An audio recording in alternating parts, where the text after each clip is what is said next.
ચલો તો the Broglie સિદ્ધાંત એ સમજતા પહેલા છે ને હું તમને એક બેઝિક ક્રાઇટેરિયા તમને કહી દઉં. તમે ક્લાસિકલ મિકેનિક્સનું નામ સાંભળેલું છે? ક્લાસિકલ મિકેનિક્સ, જેનું ગુજરાતી નામ એનસીઈઆરટીમાં આપેલું છે ચિરસમ્મત યંત્રશાસ્ત્ર. બહુ થર્ડ ક્લાસ નામ લાગે એટલે આપણે ઇંગ્લિશ નામ જ યાદ રાખજો, ક્લાસિકલ મિકેનિક્સ. હવે આ ક્લાસિકલ મિકેનિક્સ શું છે? આગળ બી મેં વાત કરેલી. આ ક્લાસિકલ મિકેનિક્સ એ ખૂબ જ જૂનવાણી ફિઝિક્સની વિચારધારા ઉપર ડિપેન્ડન્ટ છે. જૂનવાણી ફિઝિક્સ એટલે કે ન્યૂટનના નિયમો ઉપર એ આધારિત છે એવું કહી શકો છો તમે. અને આ જે ક્લાસિકલ મિકેનિક્સ છે એની આધારે તમે થોમ્સનનો નમૂનો, રુથરફોર્ડનો નમૂનો અને બોહરનો નમૂનો ભણી ચૂક્યા છો. આ બધું ક્લાસિકલ મિકેનિક્સની અંદર આવતું હતું. હવે આપણને બહુ સારી રીતે ખબર છે કે આ થોમ્સનનો નમૂનો, રુથરફોર્ડનો નમૂનો, બોહરના નમૂનો, આ ત્રણ નમૂનામાં કંઈક મર્યાદાઓ છે, કંઈક આપણને સમજણ પડતી નથી. એ જે નથી સમજણ પડતી એને સમજાવવા માટે હવે આના કરતાં પણ અપડેટ થવું પડશે. ક્લાસિકલ યંત્રશાસ્ત્ર, ક્લાસિકલ મિકેનિક્સ કરતાં પણ હાઈ લેવલનું મિકેનિક્સ છે એ છે ક્વોન્ટમ મિકેનિક્સ. ક્વોન્ટમ મિકેનિક્સ એ આપણે એમ કહી શકીએ કે ક્લાસિકલ મિકેનિક્સ કરતાં અપગ્રેડેડ વર્ઝન છે. આની જે ખૂટતી બાબતો છે, જે વસ્તુ આ સમજાવી નહોતા શકતા, એ ક્વોન્ટમ મિકેનિક્સ સમજાવી શકશે. અને આ ક્વોન્ટમ મિકેનિક્સની અંદર આપણે ધ બ્રોગલીનો સિદ્ધાંત ભણવાના છીએ. સાથે સાથે હાઇઝનબર્ગનો સિદ્ધાંત પણ ભણવાના છીએ. અને એનો મેઇન પ્રણેતા છે શ્રોડિંજર, એનું સમીકરણ પણ જોવાના છીએ. આ ત્રણ વસ્તુ ક્વોન્ટમ મિકેનિક્સમાં મેઇનલી આવે છે. ઓકે, તો ક્વોન્ટમ મિકેનિક્સને રિલેટેડ આપણે ધ બ્રોગલીનો સિદ્ધાંત અહીંયા આપણે ભણીશું. ચલો, મેઇન વસ્તુ ક્વોન્ટમ મિકેનિક્સની અંદર ધ બ્રોગલીના સિદ્ધાંતથી આપણે ચાલુ કરીએ. સૌથી પહેલા તમે આ બે વસ્તુ લખી નાખજો, આગળ જતા આની ચર્ચા આપણે ફરીથી કરવાની થશે. ઓકે, તો હવે આપણે ભણવાનું છે ધ બ્રોગલીનો સિદ્ધાંત.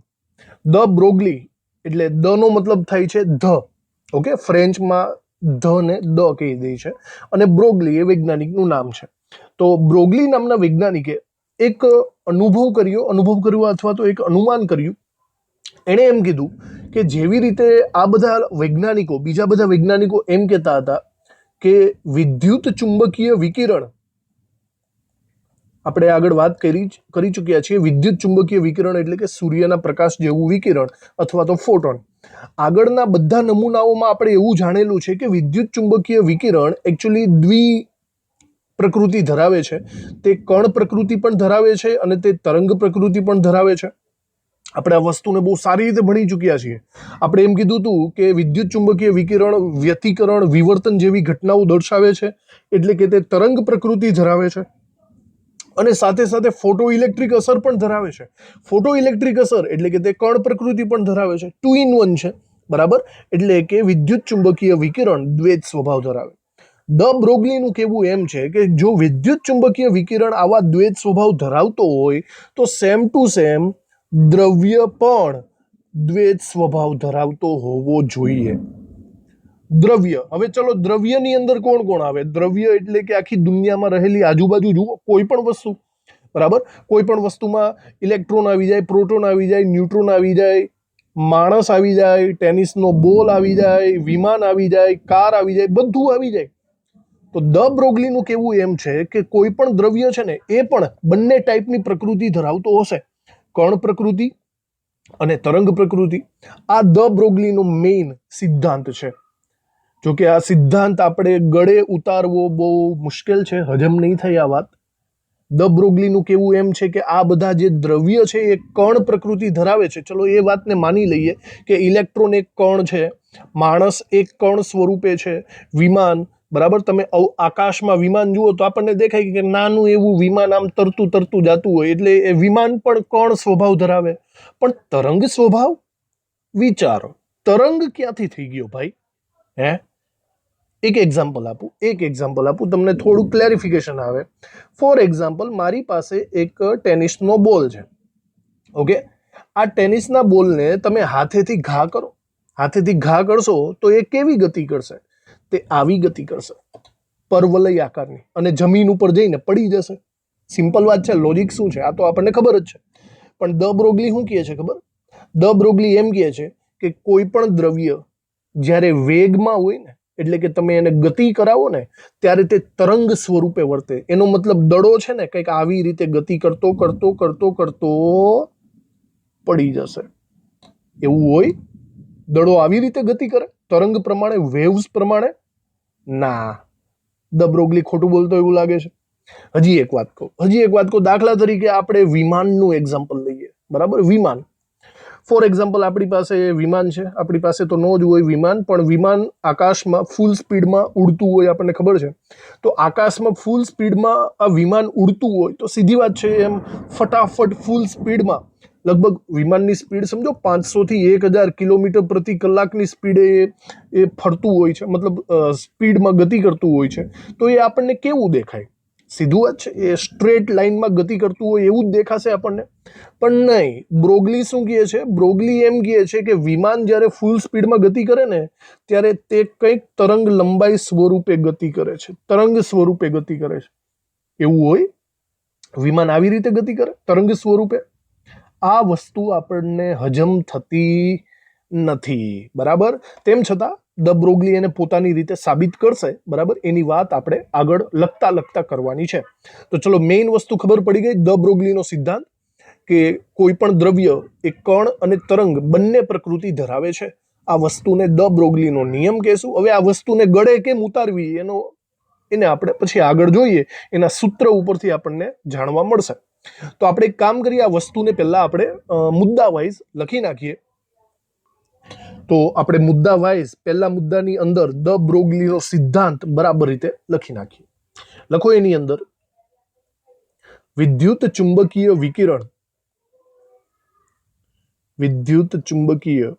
વિકિરણ ની જેમ કોઈ પણ દ્રવ્ય પણ કણ અને તરંગ એમ બંને પ્રકૃતિ ધરાવે છે અથવા તો સ્વભાવ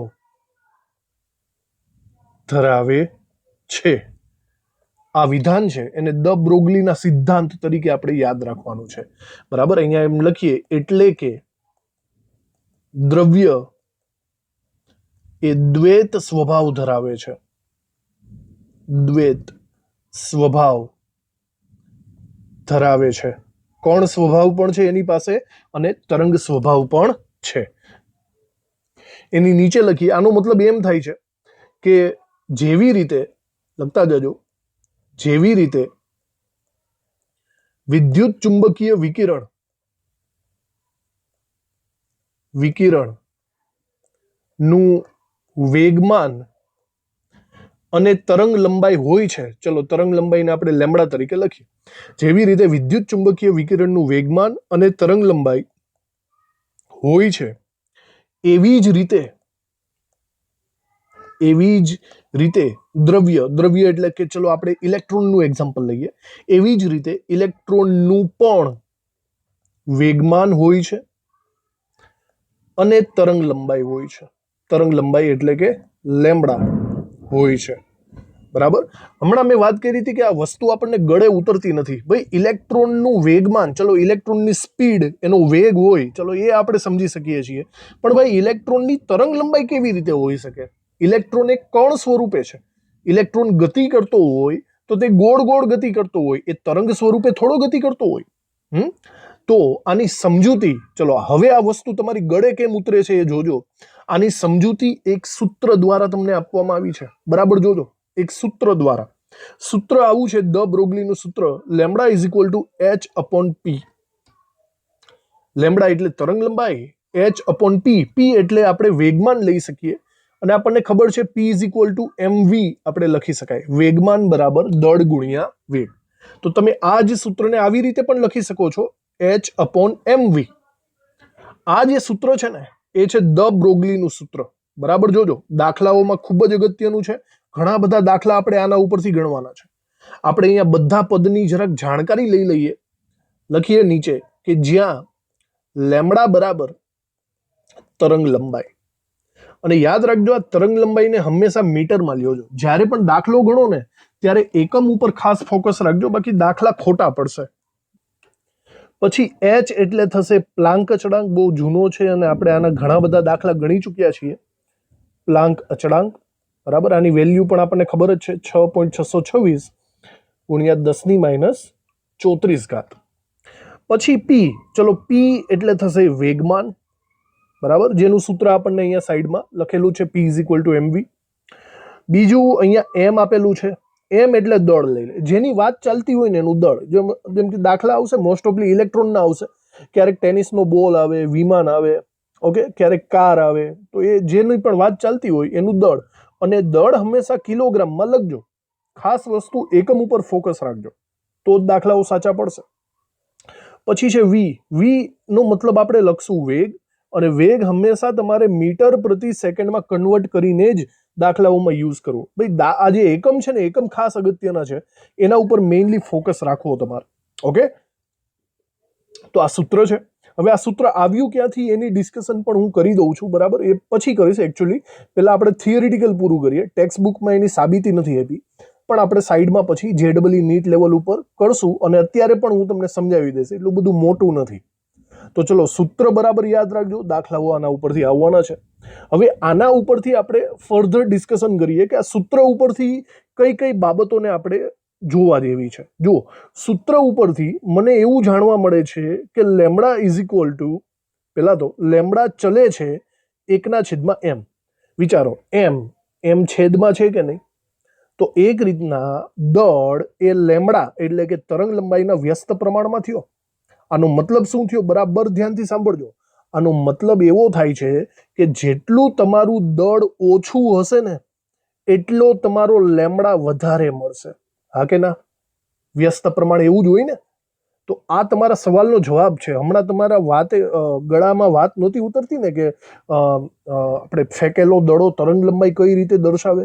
તો ભાઈ એનો મિનિંગ એવો છે કે જેટલું તમે દળ ઓછું લેશો ને તો જ તમને તરંગ લંબાઈ વધારે દેખાશે, તો જ તમને એનો વેવ્સ દેખાશે. ઓકે, હું એક એનું એક્ઝામ્પલ લઉં છું. ફોર એક્ઝામ્પલ, આપણે એક કામ કરીએ. આપણે છે ને અમુક પદાર્થો લઈએ. જો એક ઇલેક્ટ્રોન પદાર્થ લઈએ આપણે, બીજો એનાથી થોડોક ભારે હોય એવો પદાર્થ લઈએ. દાખલા તરીકે મધમાખી લઈએ. ઓકે, એનાથી પણ ભારે હોય તેવું ફોર એક્ઝામ્પલ ટેનિસનો બોલ અથવા તો દડો લઈએ. એનાથી પણ ભારે એક કાર લઈ લઈએ, બરાબર. અને ચલો હજી એક આપણે લઈ લઈએ, વિમાન લઈ લઈએ. ઓકે, આવી રીતના આપણે અહીંયા કરીએ. આપણે આ બધાની તરંગ લંબાઈ માપવી છે, પણ એક વસ્તુ ખાસ છે. જોજો, એક વસ્તુ છે કે આ બધી વસ્તુઓ ઇલેક્ટ્રોન, મધમાખી, કાર, દડો એ કોઈ પણ એક જગ્યાએ સ્થિર હશે ને તો એની તરંગ લંબાઈ આપણને નહીં દેખાય. એના માટે એને ગતિ કરવી પડશે, એને વેગમાં ફૂલ સ્પીડમાં ભાગવું પડશે, તો જ એની તરંગ લંબાઈ મળશે. બાકી એની તરંગ લંબાઈ નહીં મળી શકે. વેગમાં હોવું જરૂરી છે. તો એવું સમજી લ્યો કે આ બધા ઇલેક્ટ્રોન, મધમાખી, દડો, કાર બધા ફૂલ સ્પીડમાં ભાગે છે તો એની તરંગ લંબાઈ મળશે. પણ હમણાં આપણે વાત કરી હતી એ પ્રમાણે લેમ્બડા એ દળના વ્યસ્ત પ્રમાણમાં છે. તો આમાં એવું થશે કે જેનું દળ સૌથી ઓછું છે ને એનો લેમ્બડા, એની તરંગ લંબાઈ સૌથી વધારે થશે. અહીંયા ઇલેક્ટ્રોનનું દળ તમને યાદ હશે, 10⁻31 કિલોગ્રામ. બહુ ઓછું કહેવાય આનું દળ. તો જો હું ઇલેક્ટ્રોનની તરંગ લંબાઈની ગણતરી કરું ને તો ઇલેક્ટ્રોનની તરંગ લંબાઈ મને વધારે મળશે. અને એની તરંગ લંબાઈ એવી હશે જે આપણે જોઈ શકીએ છીએ, અવલોકન કરી શકીએ છીએ, બરાબર. એનો મતલબ જોજો, એની તરંગ લંબાઈ આપણને કંઈક આવી મળશે, મોટી બધી મળશે. સમજાણું? જેનું આપણે અવલોકન કરી શકીએ. હવે જુઓ, મધમાખીની વાત કરીએ. મધમાખી ઇલેક્ટ્રોન કરતાં વધારે ભારે છે. જો ઇલેક્ટ્રોન કરતાં વધારે ભારે હોય ને તો એનો મતલબ એની તરંગ લંબાઈ ઇલેક્ટ્રોન કરતાં ઓછી થશે. જેમ વજન વધારે એમ તરંગ લંબાઈ ઓછી, બરાબર. તો જુઓ, આની તરંગ લંબાઈ કંઈક આવી મળશે આપણને. સમજો છો? આ પહેલા કરતાં એની તરંગ લંબાઈ થોડીક એવી નાની થઈ ગઈ એવું દેખાય છે. ત્યારબાદ આપણે વિચારો દડો લઈએ. દડાની તરંગ લંબાઈ એના કરતાં ઓછી થશે, એના કરતાં ઓછી કારની થશે. વિચારો, દડાની તરંગ લંબાઈ ઉપરના કરતાં પણ ઓછી આપણને દેખાશે. આટલી ઓછી દેખાશે કે દડાને જ્યારે તમે એક જગ્યાએથી બીજી જગ્યાએ ફેંકશો ને એટલે તમને તો એવું જ લાગશે કે એકદમ સીધો જ ગયો, પણ એકદમ ઝૂમ કરીને જોશો ને તો થોડીક એવી તરંગ લંબાઈ એમાં હશે. ખબર પડી? એટલે આપણે નરી આંખે આને અવલોકી શકશું નહીં. એના કરતાં પણ વિચારો, હાઈવે ઉપર ફૂલ સ્પીડમાં દોડતી કાર, એની તરંગ લંબાઈ આના કરતાં પણ ઓછી આપણને દેખાશે, કંઈક આટલી. બરાબર? જેમ જેમ વજન વધે છે એમ સ્પષ્ટ છે કે અહીંયા તરંગ લંબાઈ ઓછી થતી જાય છે. બરાબર? અને હજી સૌથી વધારે ભારેમાં ભારે છે વિમાન. ભાઈ એની તરંગ લંબાઈ તો જોઈ લ્યો, આવી થવાની છે. ખબર પડી? તો ઇલેક્ટ્રોનથી લઈને જેમ જેમ વજન વધે છે, સ્પષ્ટ છે અહીંયા તરંગ લંબાઈ વધતી જાય છે. બરાબર? અને આ બધી જે તરંગ લંબાઈ છે ને એ આપણને અવલોકી શકાતી નથી, મતલબ જોઈ શકાતી નથી. તમે ગણતરી કરો તો એના મૂલ્યો મળે કે 10⁻50 ઘાત મીટર, 10⁻35 ઘાત મીટર, 10⁻15 ઘાત મીટર. બરાબર? આપણે મતલબ ગણતરી કરો તો એની વેલ્યુ મળે, પણ આટલી નાની નાની વેલ્યુ આપણે નરી આંખે જોઈ શકતા નથી. ઇલેક્ટ્રોનની તરંગ લંબાઈને આપણે સ્પષ્ટ જોઈ શકશું, કારણ કે એનું વજન ખૂબ જ ઓછું છે, એની તરંગ લંબાઈની રેન્જ વધારે આવશે. સમજાણું તમને? તો ચલો આ બાબતને હવે અહીંયા આપણે લખી નાખીએ. લેમડા ચલે છે 1/m, અને એની નીચે આપણે લખીએ કે જેમ દ્રવ્યનું દળ ઓછું તેમ તરંગ લંબાઈ વધારે. એનો મતલબ અવલોકી શકાય તેવી. અને એનાથી ઉલટું, જેમ દ્રવ્યનું દળ વધારે તેમ આપણે કહી શકીએ છીએ કે તરંગ લંબાઈ ઓછી. અને ઓછી તરંગ લંબાઈ અવલોકી શકાતી નથી. અવલોકી શકાતી નથી. ખબર પડી?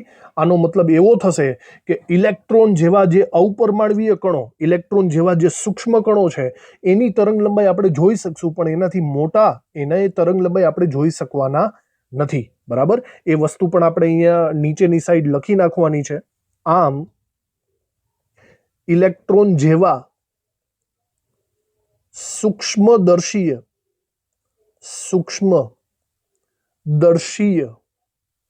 પદાર્થો ની તરંગ લંબાઈ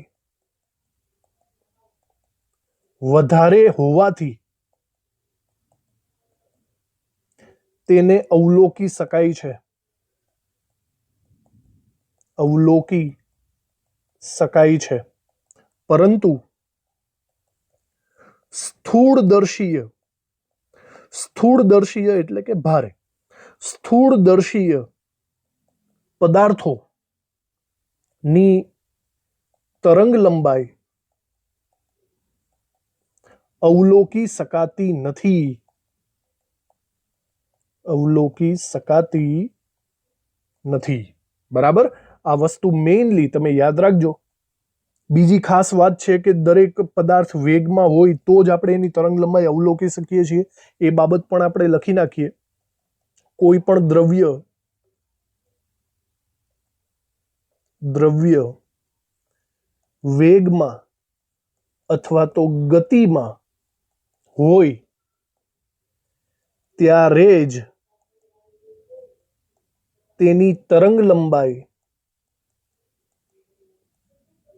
લેમ્બડા મેળવી શકાય છે. સ્થિર હોય તો તમે મેળવી નહીં શકો. દ બ્રોગલીએ આ નિયમ તો આપી દીધો, પણ એની જે સાબિતી છે ને, એને પ્રાયોગિક સાબિતી, એ ઇલેક્ટ્રોન માઇક્રોસ્કોપ નામના સાધનની અંદર એને સાબિતી મળી. બરાબર? તમે નામ સાંભળ્યું હશે, ઇલેક્ટ્રોન માઇક્રોસ્કોપ. કંઈક આવું આ સાધન દેખાય છે. બરાબર? આ ઇલેક્ટ્રોન માઇક્રોસ્કોપની અંદર છે ને ઇલેક્ટ્રોન્સનો યુઝ કરીને મેગ્નિફાઈંગ એટલે કે કોઈ પણ ચિત્રને વધારે ઝૂમ કરી શકાય છે. મેઇનલી આપણે સાદું સૂક્ષ્મદર્શક યંત્ર તો તમે જોયું જ છે ને. ઓકે?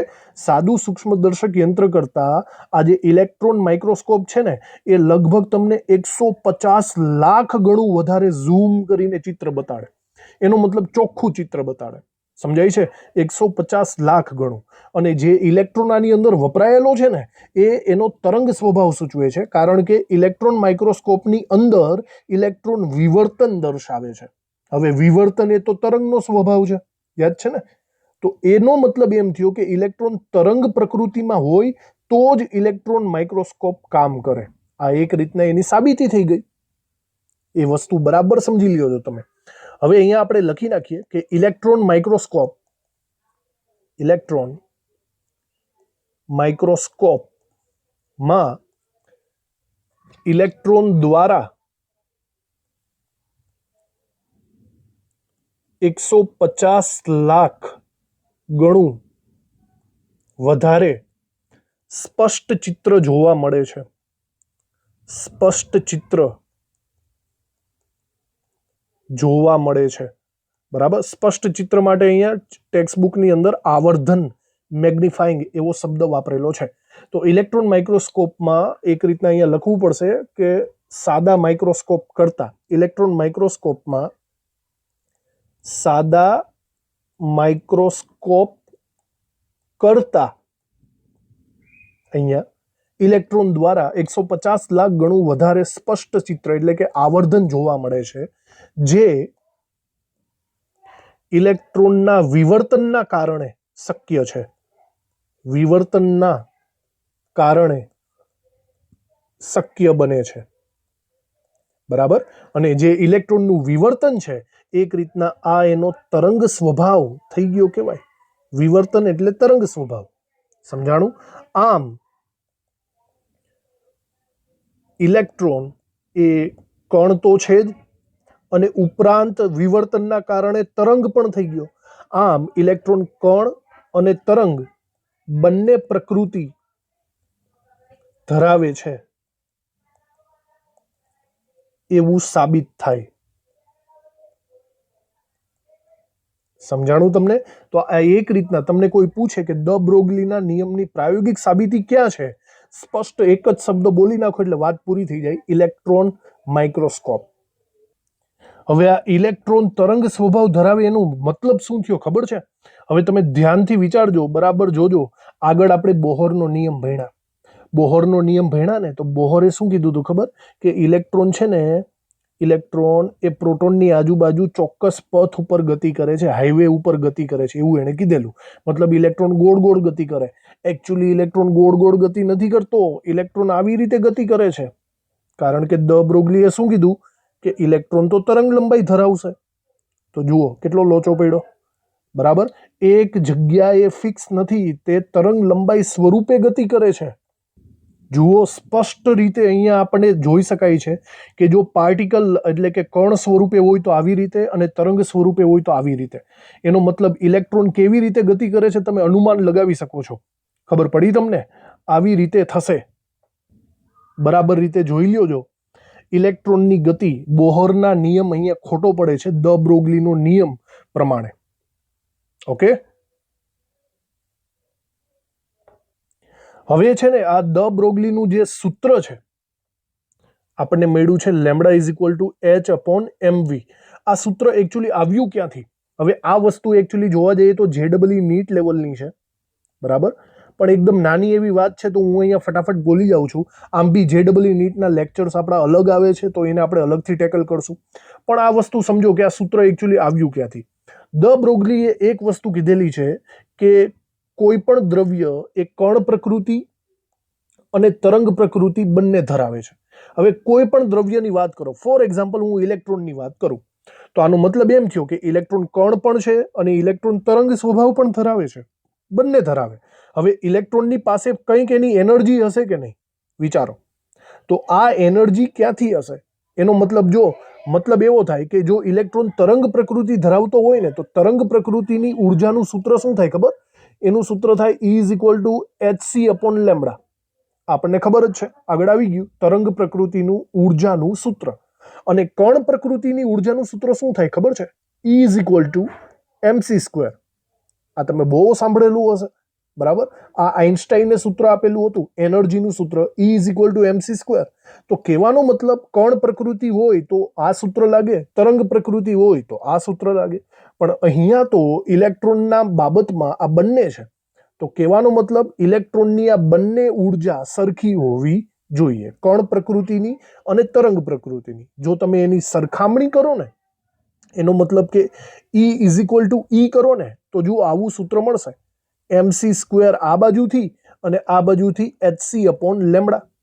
તો તમે વિચારો, આ લેમડાને કરતા બનાવવો હોય તો આ લેમડાને સામેની સાઈડ અંશમાં લઈ જાઓ, લેમડાને કરતા બનાવવા, MC સ્ક્વેરને નીચેની સાઈડ તમે છેદમાં લઈ જાઓ, તો આવું થશે lambda is equal two HC upon MC square. ઉપર નીચે એક એક સી ઉડી જ જાય, સ્પષ્ટ છે. તો lambda is equal two H upon MC આવું થશે. હવે તમે મને કહો C એટલે શું થાય? C એટલે આપણને ખબર જ છે, પ્રકાશનો વેગ થાય કે નહીં? પ્રકાશનો વેગ થશે. હવે આપણે શું કરવાનું છે? આપણે એકચ્યુઅલી અહીંયા દ્રવ્ય લીધેલો છે, વિદ્યુત ચુંબકીય તરંગ નથી લીધું. સૂર્યપ્રકાશનો વેગ આપણે નથી લેવાનો 3 × 10⁸, પણ આપણે અહીંયા વિદ્યુત ચુંબકીય વિકિરણની જગ્યાએ દ્રવ્ય લેવાનું છે. દ્રવ્ય આપણે એક્ઝામ્પલ તરીકે ઇલેક્ટ્રોન લીધો, બાકી અહીંયા કાર, ટેનિસનો બોલ ગમે તે આવી શકે. તો આ ઇલેક્ટ્રોનનો વેગ એટલે કે દ્રવ્યના વેગનો સિમ્બોલ આપણે બદલી નાખશું V. એનો મતલબ થશે આ થશે દ્રવ્યનો વેગ. તો બસ આપણે C ની જગ્યાએ, C નો મતલબ પણ વેગ જ થાય, V નો મતલબ પણ વેગ જ થાય, પણ આપણે સિમ્બોલ ચેન્જ કરી નાખશું V. સમજી ગયા? તો ફાઇનલી આપણને આવી રીતે દ બ્રોગલીનું સૂત્ર મળે છે, lambda is equal two H upon MV. સમજાણું? તો આવી રીતે આ સૂત્ર મળેલું છે. બધી વાત આપણે અહીંયા દ બ્રોગલીને રિલેટેડ પૂરી કરી નાખી. ક્લિયર? હવે આના દાખલાઓ બધા આગળ ચાલશે, પણ હવે આપણે બીજા નિયમને પણ જોઈ લઈએ, હાઇઝનબર્ગનો નિયમ. તો હવે આપણે જોવાનો છે હાઇઝનબર્ગનો અનિશ્ચિતતાનો સિદ્ધાંત. જુઓ, શબ્દમાં છે અનિશ્ચિતતા. અનિશ્ચિતતા એટલે એક રીતના આપણે એમ કહી શકીએ કે ત્રુટિ. બરાબર? જોજો, આ સમજવા માટે ખૂબ જ ઇમ્પોર્ટન્ટ રહેશે. ત્રુટિ. ત્રુટિનો મતલબ શું સમજો તમે?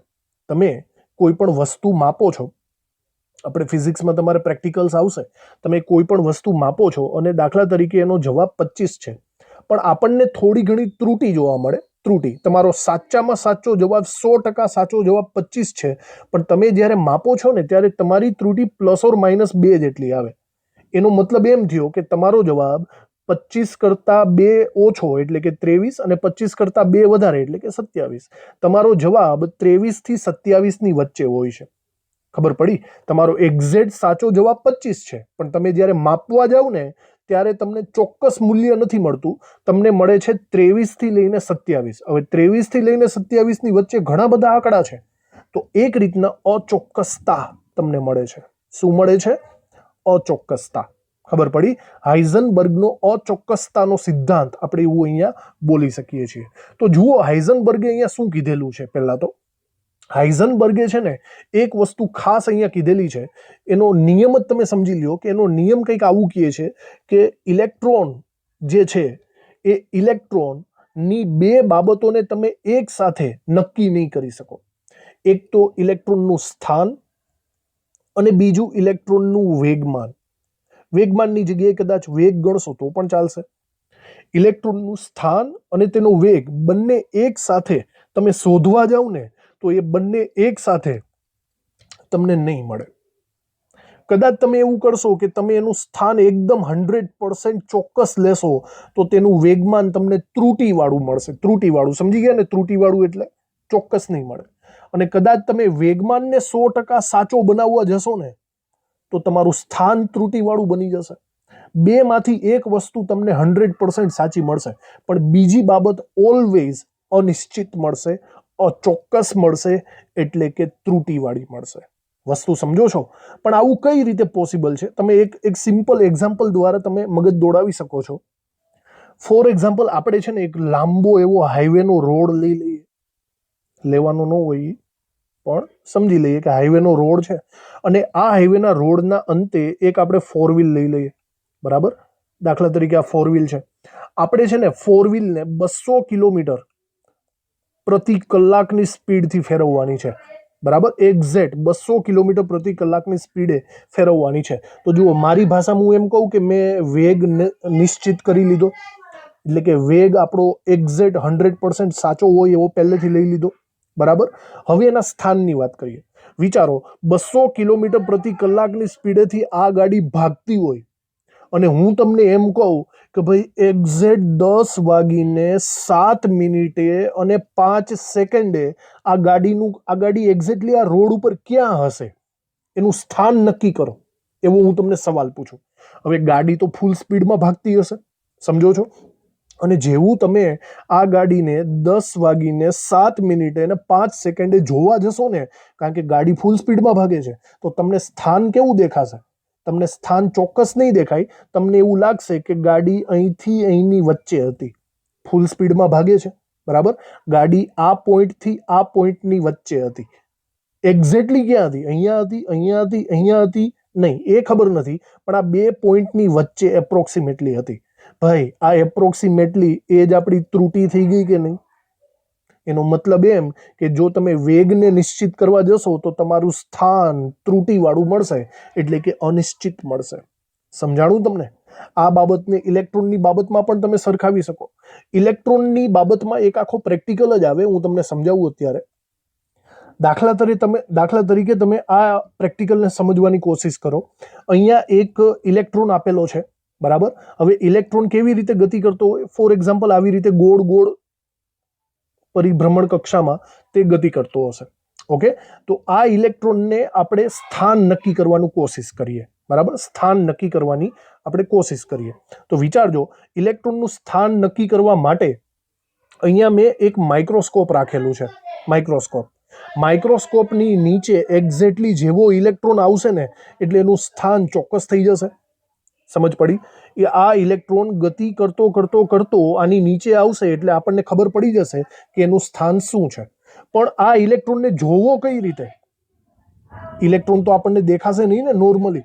તો આપણે શું કરવું પડશે કે આ ઇલેક્ટ્રોનની ઉપર સમથિંગ કંઈક પ્રકાશને આપાત કરવો પડશે. જો આ ઇલેક્ટ્રોનની ઉપર જો કોઈ પ્રકાશને આપાત કરશો ને, તો એ આપાત થયેલા પ્રકાશના કારણે એ ઉત્તેજિત થશે અને એમાંથી કંઈક તરંગ લંબાઈ ધરાવતું વિકિરણ ઉત્સર્જિત થશે, એટલે એ માઇક્રોસ્કોપમાં દેખાઈ જશે. ઓકે, જો હવે આપણે શું કરીએ, મારી વાત બરાબર સાંભળજો. આપણે એક કામ કરીએ કે આ ઇલેક્ટ્રોન ગતિ કરતો કરતો કરતો આ બાજુ આવે છે. ફોર એક્ઝામ્પલ, અહીંયા આવી ગયો. જેવો ઇલેક્ટ્રોન અહીંયા આવ્યો ને, આપણે એના ઉપર પ્રકાશનું કિરણ આપાત કર્યું, બરાબર. દાખલા તરીકે પ્રકાશનું કિરણ આપણે આના ઉપર આપાત કર્યું.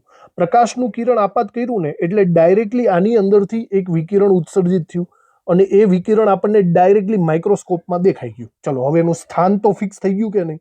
આપણને ઇલેક્ટ્રોન દેખાઈ ગયો, એનું સ્થાન મળી ગયું. પણ પ્રોબ્લેમ શું થઈ ખબર? પ્રોબ્લેમ એ થઈ કે ઇલેક્ટ્રોન એકચ્યુઅલી જાવો ક્યાં જોઈએ? ઇલેક્ટ્રોન આવી રીતે ગોળ ગોળ ગોળ ગોળ ફરવો જોઈએ ને. પણ થયું એવું કે ઇલેક્ટ્રોન ઉપર તમે જે પ્રકાશ આપાત કર્યો છે ને, એ પ્રકાશના કારણે એને ઉર્જા મેળવી લીધી અને એ ઉર્જાના કારણે એની ગતિ બદલી ગઈ.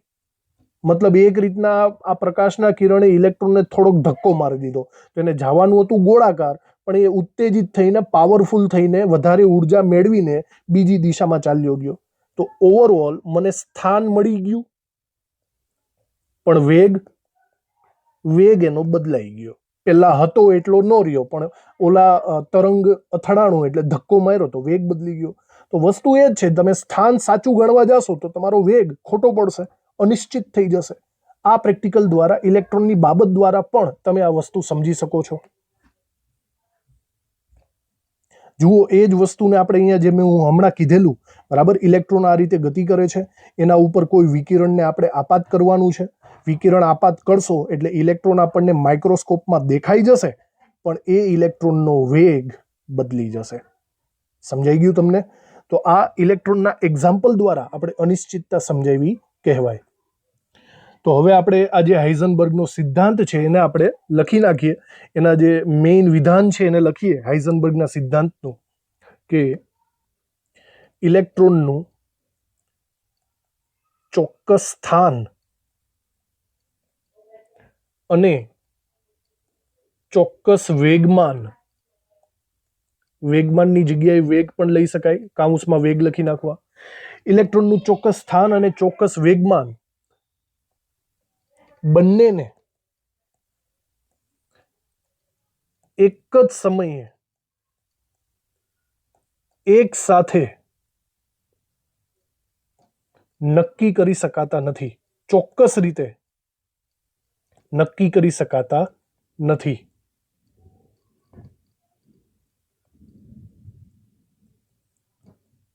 આ વિધાન, ચલો આને આપણે કહીશું હાઇઝનબર્ગનો અનિશ્ચિતતાનો સિદ્ધાંત. આ સિદ્ધાંતનું એક સૂત્ર એણે આપ્યું છે. જેવી રીતે દ બ્રોગલીનું ગણતરીવાળું સૂત્ર હતું એવી રીતે હાઇઝનબર્ગનું પણ આ સૂત્ર એક આપેલું છે. એ સૂત્રને હું અહીંયા લખું છું. એનું સૂત્ર છે delta x into delta p greater than or equal to h/4π. અહીંયા greater than or equal to માત્ર સૂત્ર અહીંયા પૂરતું જ રાખશું. ગણતરીમાં તો આપણે ઇક્વલ ટુનો જ ઉપયોગ કરવો પડશે. હવે આની અંદર કયા કયા સભ્યો છે એની ઓળખ તમને આપી દઉં. બરાબર, અહીંયા લખું છું કે જ્યાં ડેલ્ટા એક્સ નો મતલબ શું થાય? ડેલ્ટા એક્સ નો મતલબ થશે સ્થાનમાં અનિશ્ચિતતા. મેં તમને હમણાં કીધું હતું અનિશ્ચિતતાનો મતલબ આપણે ત્રુટિ એવો કાઢશું. બરાબર, ડેલ્ટાનો મતલબ અનિશ્ચિતતા, આઘું પાછું પ્લસ ઓર માઇનસ આપણે એવું સમજી શકીએ. ડેલ્ટા પી, ચલો ડેલ્ટા પી નો મતલબ થશે, પી એટલે વેગમાન, તો સિમ્પલ છે, વેગમાનમાં અનિશ્ચિતતા. સમજાણું? આ પણ થઈ જાય. એચ ને અને પાઈ ને તો આપણને ખબર જ છે ભાઈ. એચ એટલે પ્લાન્કનો અચળાંક અને પાઈ અચળ છે. મૂલ્ય થાય 3.14. હવે જો વિચારવા જેવું છે, આ એક સૂત્ર તો એનું છે, પણ પી ની વેલ્યુ અહીંયા તમે મૂકી શકો છો. પી ની વેલ્યુ મૂકો તો p is equal to mv થાય. આપણી પાસે અહીંયા ડેલ્ટા પી છે એટલે કે વેગમાનમાં અનિશ્ચિતતા. એનો મતલબ તમારે એમવી ની આગળ ડેલ્ટા લગાડવો પડશે. પણ ડેલ્ટા છે ને એકચ્યુઅલી એમ ની આગળ નહીં લાગે. એમ એ તો અચળ છે, મતલબ કોઈ પણ પદાર્થની વાત કરતા હોય તો એનું દળ તો ફિક્સ જ હોય, તો દળની આગળ ડેલ્ટા નહીં લાગે, માત્ર ડેલ્ટા વી લાગશે. તો તમે ડેલ્ટા પી ની જગ્યાએ એમ ડેલ્ટા વી લખી શકો છો. જો તમારું સૂત્ર તો કંઈક આવું થઈ જશે. સૂત્રને ફરીથી લખીએ, delta x into m delta v greater than or equal to h/4π. સમજાણું? આવી રીતે થશે. હવે આની અંદર એકચ્યુઅલી આ જે એમ અચળ છે એને સામેની સાઈડ છેદમાં લઈ જાઓ તો આ બાજુ ઓનલી અનિશ્ચિતતા જ રહેશે. ઓકે, તો જુઓ સૂત્ર આવી રીતે બનશે, delta x into delta v greater than or equal to h/4πm. સમજાણું તમને? તો આ બંને સૂત્ર, બરાબર, આ સૂત્ર છે અને આ સૂત્ર, એને હાઇઝનબર્ગના અનિશ્ચિતતાના સિદ્ધાંતના સૂત્ર તરીકે આપણે લેવાના છે. ઓકે, તો આની અંદર જે હજી એમ આવ્યો છે એની પણ ડિસ્કસ કરીએ. એમ એટલે આપણે કીધું એમ દળ છે, અને યાદ કરજો દળ આપણે કીધું હતું કે કિલોગ્રામની અંદર જ લેશું. ડેલ્ટા વી, વી એટલે વેગ, તો વેગમાં અનિશ્ચિતતા આવી જશે અને આને આપણે મીટર પ્રતિ સેકન્ડની અંદર લેવાનું છે. સમજાઈ ગયું તમને? આવી રીતે આ બધા પદ ઓળખેલા, મતલબ જાણીતા જ છે આ બધા પદો. આ સૂત્ર ઉપરથી એક વસ્તુ ખાસ થશે કે આ બંનેની અનિશ્ચિતતાની કમ્પેરિઝન છે. મતલબ જેવો નિયમ કહે છે કે જો તમે સ્થાનની અનિશ્ચિતતા ચોક્કસ કરશો તો વેગની અનિશ્ચિતતા વધી જશે. મતલબ જો તમે સ્થાનને એક્ઝેક્ટ ચોક્કસ માપવા જશો તો વેગ ચોક્કસ નહીં મપાય, અને વેગ ચોક્કસ માપવા જશો તો સ્થાન ચોક્કસ નહીં મપાય. સમજાય છે ને? અહીંયા બંનેની આગળ ડેલ્ટા છે. એક વસ્તુ ખાસ સમજી લ્યો કે જેની અનિશ્ચિતતા ઓછી હોય ને એને ચોક્કસ કહીશું. તમે આ એક્ઝામ્પલને સમજી લો, બાકી આગળ જતા બહુ કન્ફ્યુઝ થશો. ફોર એક્ઝામ્પલ વિચારજો કે આપણી ફોર એક્ઝામ્પલ સાચો જવાબ 25 છે. ઓકે, અને તમે જે અનિશ્ચિતતા માપો છો એ અનિશ્ચિતતા for example plus or minus 2 છે, અને અહીંયા અનિશ્ચિતતા ઓછી છે, પ્લસ ઓર માઇનસ 0.1 છે. વાત સમજો. તો આનો મતલબ શું થયો એનો બરાબર સમજવાની કોશિશ કરજો. પ્લસ ઓર માઇનસ 2 નો મતલબ થયો તમારો જવાબ 23 થી લઈને 25 થી 2 ઓછા અને 25 થી 2 વધારે 23 થી લઈને 27 સુધીમાં આવે છે. તમારો જવાબ ક્યાંથી ક્યાં સુધીમાં આવે છે? 23 થી લઈને 27 સુધીમાં. તો આ છે ને ગેપ બહુ મોટો છે, અનિશ્ચિતતા વધારે છે. એની કમ્પેરમાં અહીંયા જુઓ, પ્લસ ઓર માઇનસ 0.1, એનો મતલબ 0.1 ઓછો અને 0.1 વધારે, તો કેટલો થાય? તો આનો મતલબ થશે 24.9 થી લઈને 25.1 સુધી. થાય કે નહીં? તો કમ્પેરેટિવલી જુઓ તો અહીંયા અનિશ્ચિતતા છે ખરી, પણ અનિશ્ચિતતા ઓછી છે. અનિશ્ચિતતા ઓછી છે, અને ઓછી અનિશ્ચિતતા હોય ને તો એને ચોક્કસ વેલ્યુ કહી શકાય, એક્ઝેક્ટ વેલ્યુ કહી શકાય. અને જ્યાં તમારી અનિશ્ચિતતા વધારે હોય એને તમે અચોક્કસ વેલ્યુ કહી શકો છો, એક્ઝેક્ટ વેલ્યુ બોલી શકતા નથી. બરાબર, અહીંયા અનિશ્ચિતતા બંનેમાં હશે, પણ તમારે એ જોવાની છે કે ઓછી અનિશ્ચિતતા ક્યાં છે અને વધુ અનિશ્ચિતતા ક્યાં છે. દાખલાઓ ગણશો એટલે વધારે ખબર પડતી હશે તમને. તો આને રિલેટેડ આપણે એક વાક્ય અહીંયા લખી નાખીએ બરાબર સમજવા જેવું. એક મિનિટ. બરાબર, આપણું સૂત્ર શું હતું કે delta x into delta v greater than or equal to h upon 4 pi. આ સૂત્ર પરથી આપણે કહી શકીએ છીએ કે જો ડેલ્ટા એક્સ એટલે કે આપણે ઇલેક્ટ્રોનની વાત કરીએ, ડેલ્ટા એક્સ ઇલેક્ટ્રોનનું સ્થાન નિશ્ચિત હોય તો ડેલ્ટા વી એટલે કે ઇલેક્ટ્રોનનો વેગ અનિશ્ચિત થશે.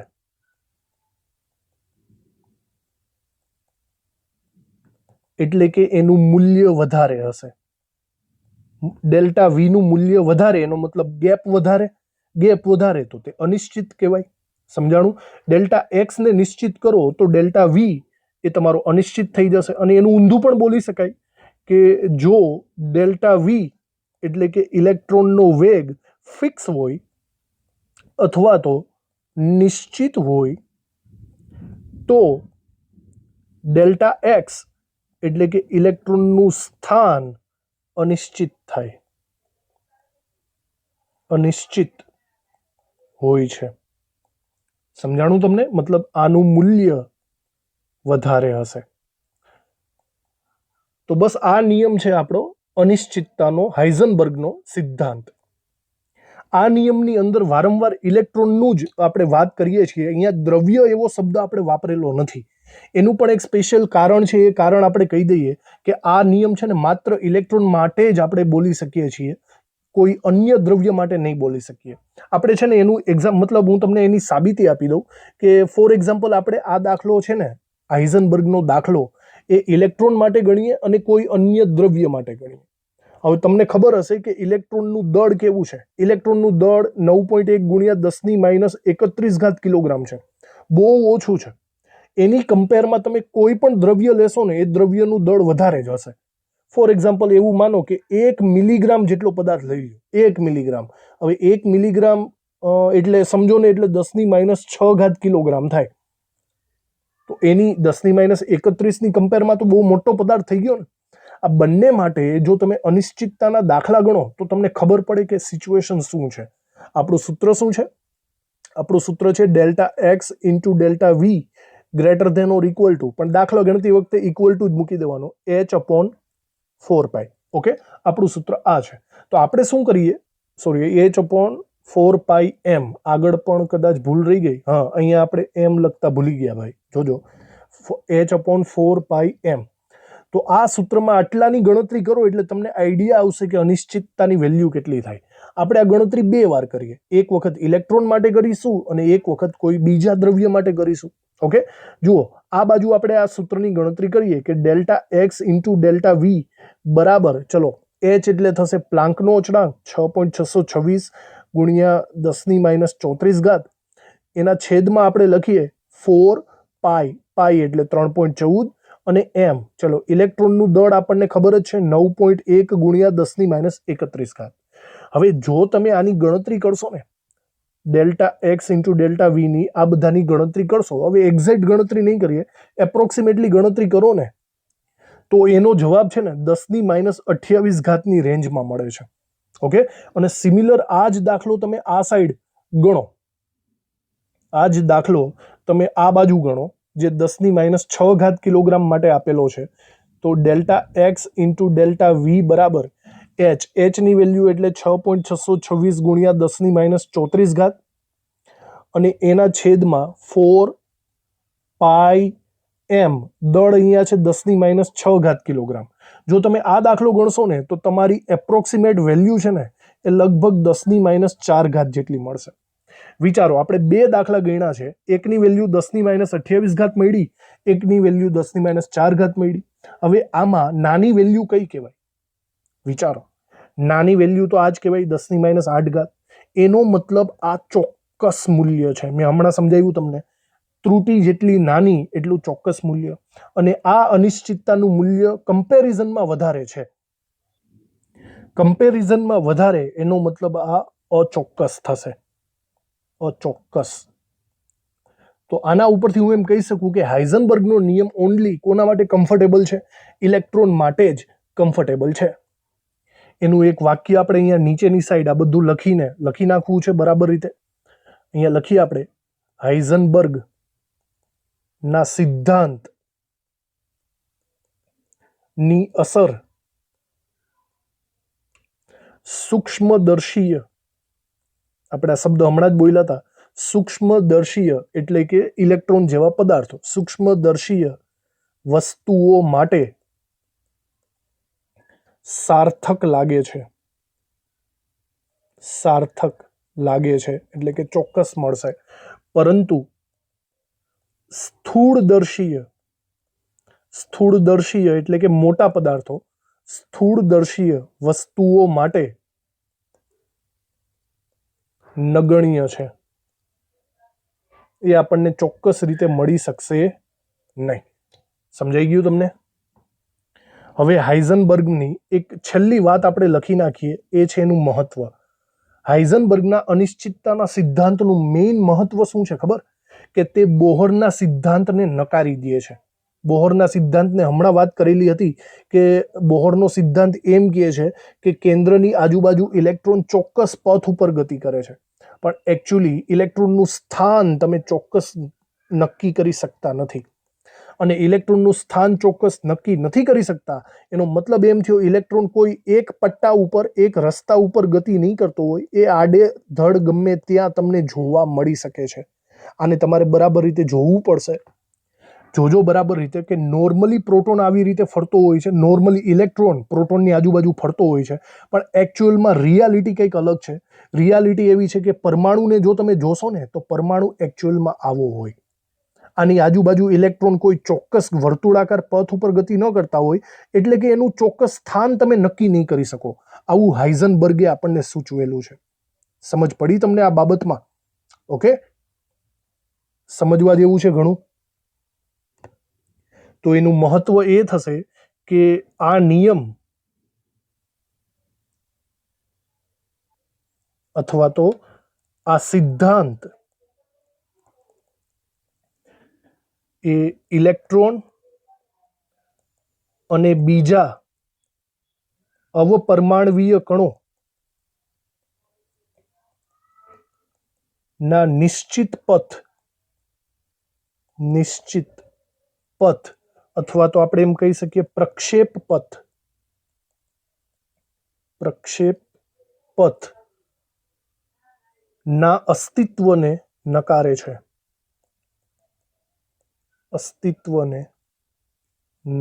છે.